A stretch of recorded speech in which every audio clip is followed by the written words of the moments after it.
pour l'économie sur ce plateau demain soir. Maintenant, c'est l'heure dans Paris Direct de partir à la chasse aux fausses informations. C'est Info Intox, bien sûr, avec vous, Antoine Feneau. Bonsoir Antoine. Vous nous emmenez ce soir au Maroc où un drame a pris une tournure diplomatique.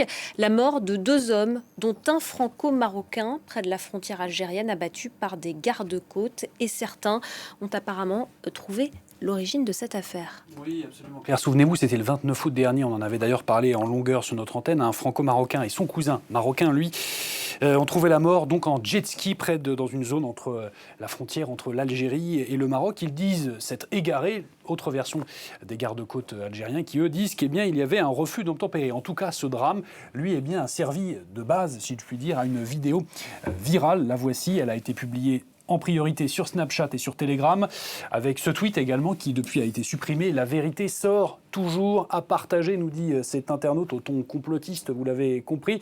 Une vidéo donc où il affirme, c'est ce qui s'est passé juste avant le drame qui a provoqué la mort donc des 2 hommes. Qu'est-ce qu'on y voit sur cette vidéo que je vais vous montrer tout de suite ? Je vous passe l'habillage évidemment de bien à propos teneur complotiste, vous l'avez compris. Qu'est-ce qu'on y voit ? Une forme de course-poursuite maritime tout simplement entre 3 jet skis. C'est filmé depuis une plage au milieu des baigneurs tout simplement médusés. Ils sont poursuivis par ce qui semble être des navires militaires, en tout cas des navires de la police qui les prennent en chasse. La vidéo, elle a été largement virale. Ça, c'était sur Twitter, plus de 200 000 vues. Également sur Facebook, elle a été publiée sous les mêmes termes. Là, un peu plus de 100 000 vues. Voilà donc pour cette vidéo et sa viralité. Vous l'avez compris donc, Claire. Jet ski, des gardes-côtes, ça semble crédible ? Oui, ça semble crédible, en tout cas sur le papier. Mais vu que nous, ici, on est précis et tatillons, Info Intox, et nos confrères des observateurs très tatillons également, on a fait une recherche YouTube et on a tapé tout simplement jet ski et Maroc, et on est tombé sur une vidéo qui nous a interpellés. Elle a été publiée donc par cette utilisatrice sur son compte YouTube, que vous voyez jusqu'ici, comme des centaines de milliers d'autres utilisateurs, des millions même. Et c'est une vidéo qui semble montrer à peu près la même chose. Je vous la montre exactement tout de suite. Ça montre ce qui semble être exactement la même scène, tournée sous un angle différent. La qualité de l'image est un peu mauvaise, mais on reconnaît effectivement les mêmes choses. Toujours ces 3 jet skis, cette course-poursuite. Et regardez bien ce bateau qui rentre donc dans un jet ski avant de projeter un homme à la mer. Donc nous ici, pour avoir le cœur net, pour être sûr que c'était bien la même vidéo, que ça parle exactement de la même chose, on a fait une petite comparaison d'images. Je vous ai fait ici une petite capture d'écran pour que vous puissiez vous rendre compte. Les qualités étaient un peu mauvaises, mais on reconnaît aisément les 2 mêmes éléments. Vous le voyez juste ici, on retrouve les jet skis en haut, la vidéo de gauche très virale que je vous ai montré au début, la deuxième vidéo à droite, la même chose en bas pour le navire militaire que vous retrouvez sur les 2 vidéos également. Un mot également aussi du relief, qui lui aussi nous confirme que ça a bien été tourné au même endroit. Vous voyez donc cette même côte, cette même découpe de la côte très montagneuse. Voilà, donc cette vidéo montre bien la même chose. On est sur la bonne voie, vous l'avez compris, Claire. Alors la date ne colle pas et ce n'est pas la seule chose. Non, effectivement, car en petite description qu'on avait vue sur le compte de cette vidéo YouTube, il y avait une légende qui indiquait Araga.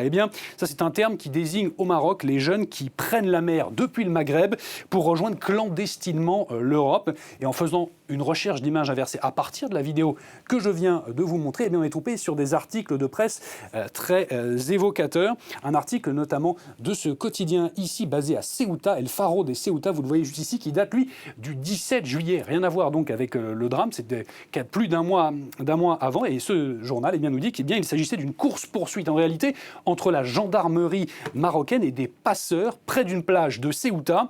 Des passeurs qui avaient avec eux des migrants clandestins. 3 personnes ont été arrêtées, nous dit le journal, et les jet skis ont également été confisqués. Voici une petite capture d'écran de la vidéo qui a été partagée donc par l'organe de presse. Vous voyez juste ici donc les fameux jet skis. À noter également, et ça c'est un autre article qui nous donne un peu plus de contexte, toujours publié par la presse espagnole, cette fois-ci par un autre titre qui s'appelle Publico, cette pratique des jet skis pour servir de moyen de passage entre le Maghreb et l'Europe. C'est une pratique très répandue. 288 personnes ont ainsi rejoint l'Espagne depuis les côtes du Maghreb et même du Maroc à bord de ces jet skis. 147 d'entre eux, pour être tout à fait précis. Et ça, c'était entre janvier et septembre 2022. Selon cet article, rien à voir donc avec l'affaire et ce drame des 2 hommes qui ont été abattus par les gardes-côtes. À ce sujet, pour être tout à fait complet, à noter que l'enquête à ce sujet, elle, est toujours en cours. Merci beaucoup Antoine Fenot, c'était Info Intox. Et on peut retrouver bien sûr votre chronique sur notre site internet www.france24.com. Restez avec nous, on se retrouve dans quelques instants à 22h30 heure de Paris, dans un peu moins de 3 minutes pour un nouveau journal. On reviendra notamment sur la situation en Ukraine avec cette frappe à l'Est qui a fait au moins 17 morts. Restez avec nous.